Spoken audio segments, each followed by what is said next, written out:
서울 경기 일대에서 이제 흉기로 수에 찔른 거 아니면 둔기로 머리를 쳐서 함몰이 됐다든지 다 추려서 이제 우리 이제 그 권 교수가 그때 한 내 기억으로 한 50여 건 50여 건 중에서 이제 가장 유력하다고 추린 게 13건. 우리 팀원이 저까지 포함해서 6명이에요. 6명이서 이 사건을 한다는 게 상상이 안 되는 거예요. 그런데 정남규가 입을 열기 시작합니다. 나는 어차피 뭐 죽은 목숨인데 그냥 다 불고 가겠습니다. 라고 하면서 성실하게 하나씩 얘기를 하더라고요. 라포를 천천히 형성하면서 냉정함을 유지했던 게 이제 먹히기 시작한 거네요. 근데 이제 맨 처음에 이제 뭐 자료를 갖다 쌓아놓고 이렇게 한 거야. 야 이거 한 것 같아 안 한 것 같아요. 한번 생각을 해봐. 그러면 이렇게 이거 내가 했다. 지가 안 한 것은 이게 나 절대 모릅니다. 내가 한 게 아닙니다. 지가 한 건 하고 안 한 건 아니에요. 이제 첫째 우리가 그래요. 이런 A4 용지 딱 주면서 한번 그려봐라. 왜 그러냐면 직접 증거가 없었거든요. 이게. 그렇죠. 정남규 머리카락이 떨어졌다든지 뭐 지문이 나왔다든지 뭐 어떤 직접 증거가 없으니까 그러면 그림을 그려봐라.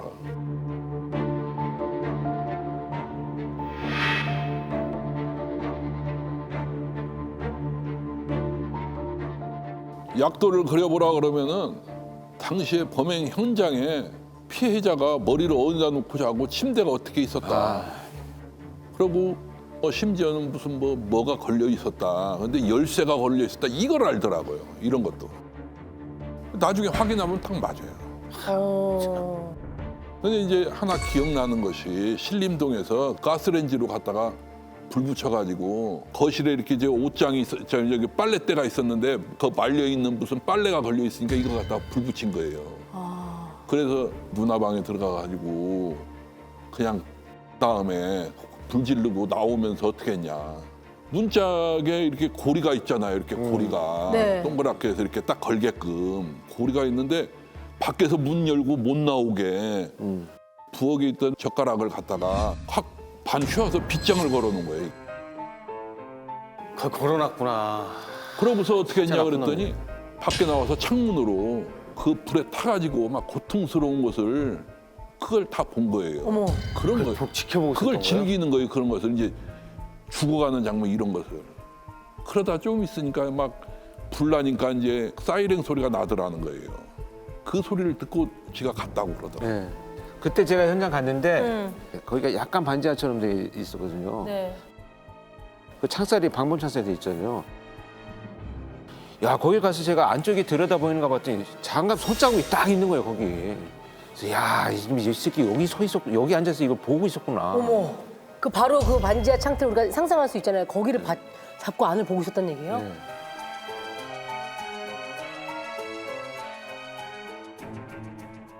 이렇게 정남규가 털어놓은 사건이 시흥동 이제 모자 피습인데요. 서울 금천구 시흥동에 이제 빌라에 들어가게 됩니다. 정남규가.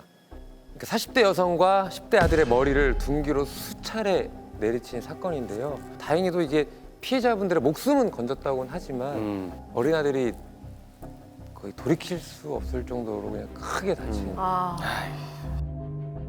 피해자는 그 중학생, 그 남학생이었었어요. 그 중학생이 공부도 잘해요. 잘생기고. 뇌가 함몰이 되면서 다 많이 다쳐가지고 이게 완전히 중증 장애인이 된 거예요, 중학생이. 파이프렌치하고 호일 복수대라고 또 있는데 그거로 맞았어요.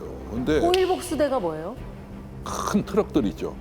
그 바퀴 뺄 때 그 나사가 있어요. 그 나사가 크거든 이렇게. 네네네네. 그 나사에 껴가지고 이제 돌려서 하는 건데 그 완전히 무쇠덩어리예요.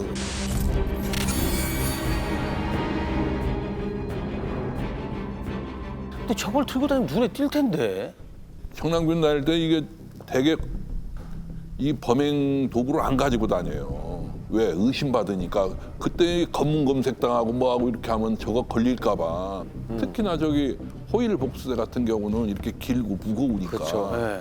저걸 안 가지고 다니고 우유 주머니 있잖아요. 어머. 우유 네. 주머니 거기다가 복수에 넣어가지고 그 주택가 담장하고 이렇게 나무들 심어져 있는데 그 사이에다 이렇게 꽂아놨더라고요.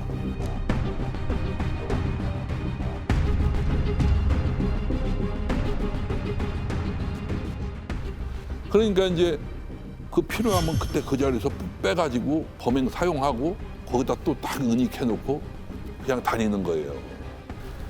근데 이게 절대 이제 누구한테 안 걸리려고. 야, 근데 저거 들기도 무거운 거를 저걸로 사람을 친다는 게 그게 파이프 렌치가 나오기 전에는 이제 칼로 범행을 저지른 사건들이 있었어요. 그것을 이제 조사를 받으면서 인지를 하신 거죠. 이 칼이 발견되지 않으면 길거리에서 일어나는 사건들 모조리 구중을 못 하는 거예요. 그러니까 엄청나게 지금 중요한 칼이에요. 예. 분명히 있을 것이다. 끝까지 찾자 해가지고 이제 지휘를 해서 가시는데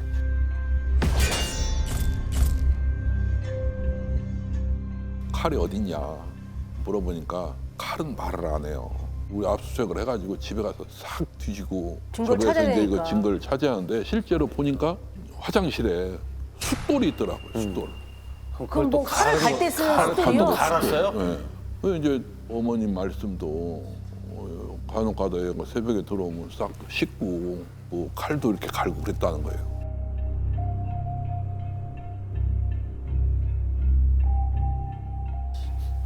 짜증나 죽겠네. 아니, 뭐. 아, 진짜 나빴어. 아들 화가 났어 지금. 화가 나죠. 아니, 이거 칼을 갈았다는 거야. 나 여기 네. 또 한 번 또 충격이네.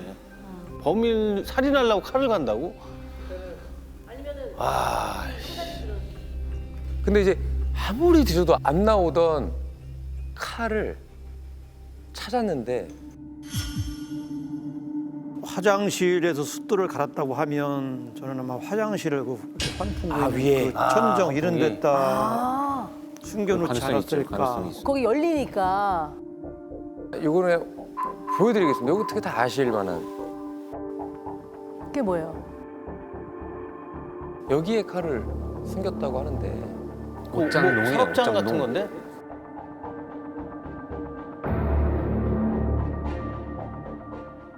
옷 사이에 놨어도 옷을 들추면 있긴 있었을 이 텐데. 서랍장이면 열잖아요. 네네네. 열면 위에 이렇게 붙여놨을 것 같은데. 이거 열면은 그렇죠. 여기 위쪽에 위에. 위에. 그렇지. 그러면은 안 보일 수 있지.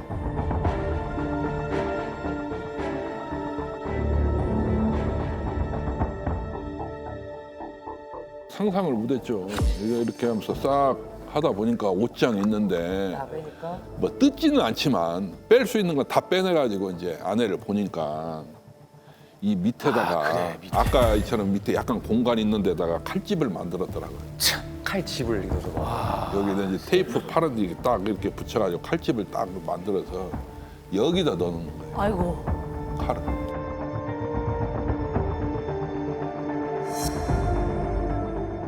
아주 악랄하기도 하고 치밀하기도 했네요, 진짜. 정남규가 이 범행 현장에서 쓰는 운동화가 족적이 없어요. 밑창이. 이게 다 오려내요. 이게 문이 있는 데만 싹 오려내요. 지문을 없앤 것처럼. 그렇죠. 적을 없애.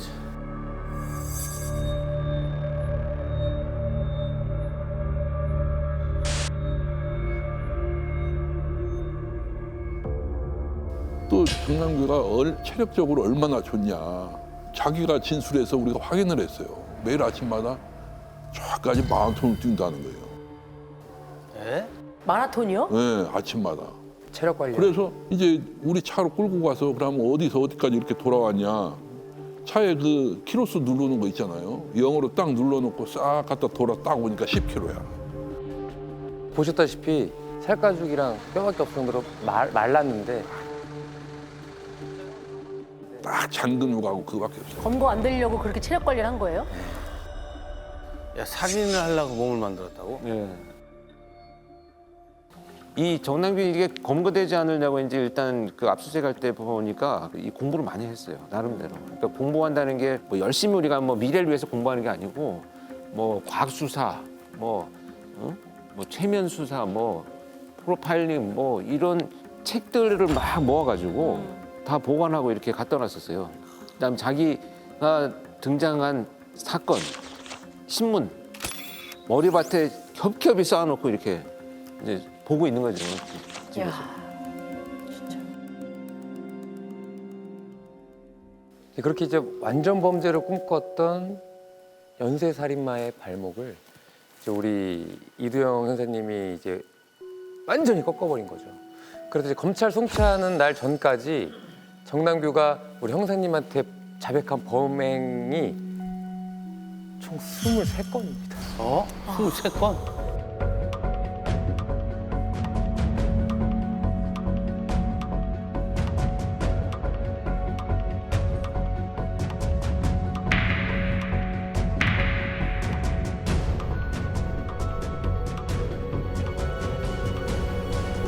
그게 그걸 밝혀낸 데까지가 얼마 걸리신 거예요? 통상적으로 경찰이 피의자를 구속을 하면은 딱 10일을 수사하게 돼 있어요. 그러고 10일 있다가 검찰에 송치를 하는데 당시 이 사건이 워낙 크니까 서울 남부지검에서 우리 거 이틀을 더 줄 테니까 네, 조금만 네. 더 해줘라. 네. 12일을 수사를 했어요. 12일 만에 이걸 다 밝혀내신 이제 거예요? 12일 동안 이걸 하는데 둘째 날인가 언젠가 집에 가서 양발만 갈아 신고 옷게 가서 신고 집에 한번 들어갔다 와서 그 다음서부터는 아예 못 갔던 것 같아요. 네. 집사람 가방에다 옷 싸가지고 온 게 이게 처음이에요.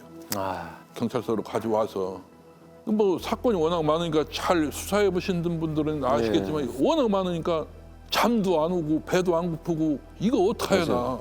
아, 그냥 오로지 여기에만 집중을 하는 거예요. 이게 이걸 어떻게 마무리하고 어떻게 할까. 그냥 오히려 그냥 이 막막하면서도 그래도 안 하면 어떡합니까? 난건 차례. 그래서 결국은 이렇게 마무리했던 거죠. 우리 이두현 그 팀장님을 참 대단하다고 느끼는 건 범죄자들 특히 연쇄 범죄자들이 절대 이렇게 뭐 호락호락하게 이놈들이 뭐 증거 좀 나왔다고 자백하시고 이러지 않습니다. 근데 여기 지금 이게 직접 증거들 참 모호하게 애매하게 남아 있는 상황에서 이것을 전부 다 조사했다는 것은 참 진짜 그 전설의 대단한 거죠. 조사예요. 대단한 거죠. 전설의 수사. 그렇게 해서 이제 검찰로 송치 전날이 됐습니다. 그 전날 예상치 못한 일이 또 벌어집니다. 뭐야 왜요? 이건 또? 뭔 일이 또 생겨요?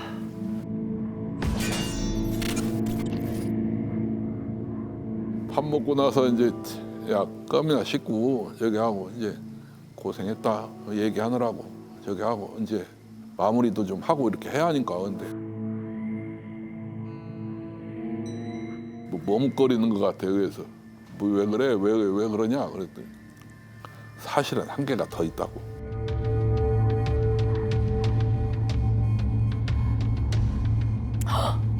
뭐야 또 살인 사건이에요 그러면? 다 끝난 줄 알았는데 이거 뭐 또 있다고 그러니까. 내일이 송치인데, 이거 네. 뭐 언제 그러냐. 그냥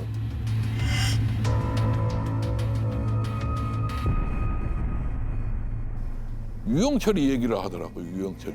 유영철이요? 네? 정남규가 이렇게 말합니다. 그다음에 또 유영철이 뭐예요? 유영철이 내가 죽인 건데 이문동 골목 쪽에서 유영철이 이문동을 그니까 무슨 이상하게 생겼잖아요. 뉴스를 보고 나오길래 완전 범죄자구나부터 생각했죠. 뭔 소리야? 무슨 말이야? 이게 우리가 알고 있는 그 유영철 예. 그 흉악범 얘기하는 거죠? 연쇄살인범.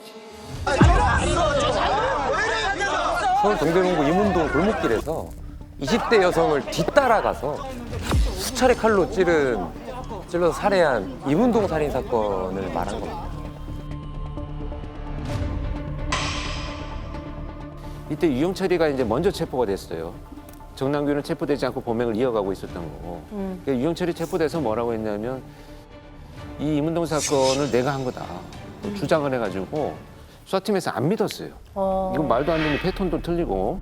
근데 워낙 주장을 하니까 현장 검증을 한번 해보자. 해가지고 유일하게 유영철 사건 중에 노상에서 일어난 사건 현장 검증한 유일한 사건이에요. 그런데 수사팀에서 수사를 잘했어요. 그래서 이걸 네. 주장은 하지만 이건 문제가 있다라고 해가지고 법정에서 유영철 사건 중에 유일하게 증거 불충분 무죄가 납니다. 그런데 그 사건을 이제 자기가 했다는 거죠. 서울 시내에서 저도 강력팀장을 하기 때문에 대충은 알거든요. 사건을. 거의 예감이 좀 비슷한 것 같아요. 또. 예? 그러고서 걸어가는 여자 쫓아가가지고 찌르고서 여자가 쓰러지고서 무슨 식당인가 근데 뭐 식당으로 이렇게 네. 기어 들어갔다 왔는데 그게 아마 중국집인가 뭐로 알고 있더라고요. 그거 얘기하고 여자가 파카를 입었다고 하고 흰색 계통이었다 이런 것까지 다 아는 거예요. 구체적으로. 너무 구체적으로 얘기를 하는 너무 거예요. 굉장히 구체적인 쫙 이렇게 얘기를 하는 거지. 그러니까 정남규의 진술을 듣고 나서 서울청에는 강력계와 이문동 살인 사건 관할서인 동대문 경찰서에게 공조 요청을 빨리 합니다.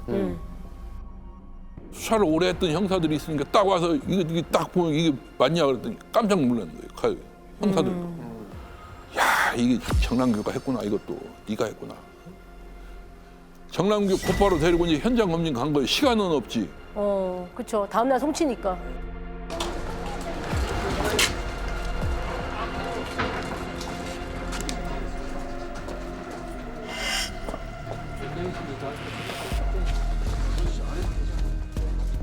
여기서 내가 찔렀고요. 여기서 이렇게 했고 어디서부터 추적해가지고 여자가 저 식당으로 기어 들어간 걸 보고 내가 도망갔다. 어머머머머. 정확하게 맞는 거예요. 참 안타까운 게 이제 백화점에서 이제 그 일을 하러 가는 분이 있었거든요. 아니 지나가는 사람 이유 없이 그냥 다 찌른 거예요? 그래서 돌려 세워갖고 이제 그 찔러가지고 그 당시 제가 현장에 갔을 때 이 추우니까 겨울에 파카에 옷을 손도 못 빼고 그 상태에서 계속 공격을 당해서 쓰러져가지고 이제 그 중국집이 이제 문을 닫았어요. 밤 늦은 시간이라. 근데 청소하느라고 그냥 잠그지를 않았던 건데 거기 이제 이렇게 들어가서 도움 요청을 하고 그대로 이제 사망을 하셨죠. 이 정남규는 왜 잔혹하냐면 피해자를 몰래 따라가서 막 뒤에서 공격한 게 아니고 돌려 세워가지고 그냥 피해자가 크게 막 고통스러운 것을 보면서 공격을 한 놈이에요. 아까 인터뷰 보면 자기는 살인하면 성취감을 느낀다고. 아까. 아까 그 얘기했잖아요. 그게 수사할 때.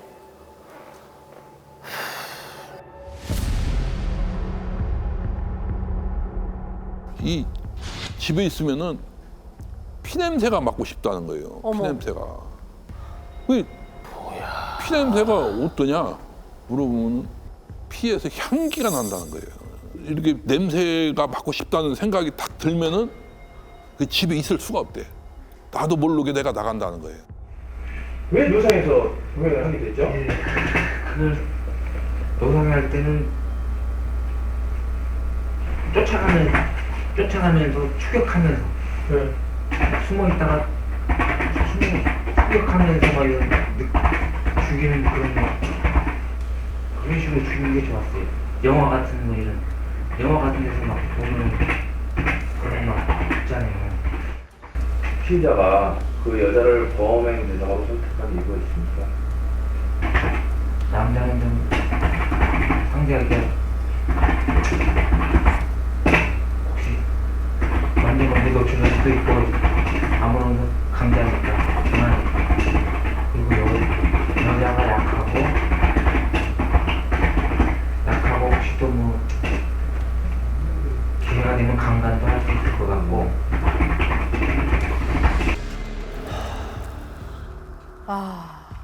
참 그 진짜 면담을 하던 장면이 지금 생생하게 떠오릅니다. 말씀하시니까 그 표정이나 이런 게 저도 막 떠오르는데 이 범죄자가 결국 법정에서요. 제가 정말 잊어먹지도 않는 게 재판 받으면서 판사들한테 계속 편지를 보냈어요. 근데 그 편지 내용은 뭐냐면 난 도저히 사람 죽이고 싶어서 내가 못 살겠다. 그래서 차라리 사형 집행해 해달라 뭐 이런 내용을 보냈죠.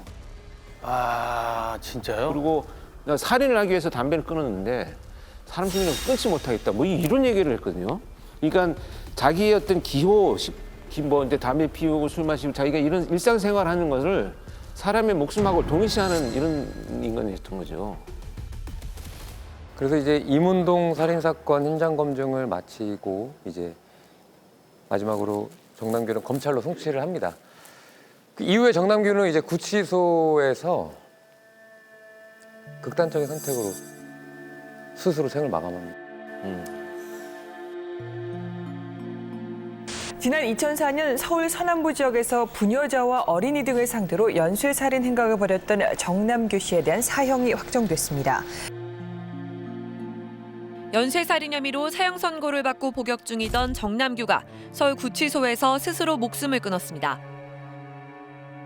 이 소식을 들었을 때 조금 어떠셨어요? 딱 한 번 가봤어요. 딱 한 번 가고 와서 얼마 있다가 죽었다. 법에 의해서 처벌을 받았어야 하는데 지가 어떠한 압박감이나 여러 가지 어떠한 사유로 인해 가지고 죽었다는 게 좀 아쉽더라고요. 제대로 죄값을 치르지 못하고 죽은 부분이 맞아요. 끝까지 찌질한 선택을 한 거죠. 그 미안한 마음은 없었나요? 혹시 그런 인터뷰도 해보신 적 있으세요? 물어봤죠. 너 피해자들한테 뭐 미안한 감이 있냐 없냐. 그러니까 내가 미안한 감이 있으면은 그 짓 했겠습니까? 오히려 나한테 반문을 하더라. 맞아요. 그 사실 요거 하면서 이 프로를 하면서 좀 약간 죄송한 마음이 좀 있어요. 예전에 막 TV나 매체를 보면 연쇄살인 사건 나고 막 그러면 아 경찰들은 뭐해 빨리 해결을 못해 그런 마음을 가졌었거든요. 정말 죄송합니다. 와 정말 늦게라도 잡아주는 게 너무 다행이다는 생각이 들어요. 왜냐하면 또 그 이후에 범죄가 못 잡았으면 얼마나 계속 큰 끔찍하죠. 끔찍한 일들이 벌어졌겠어요.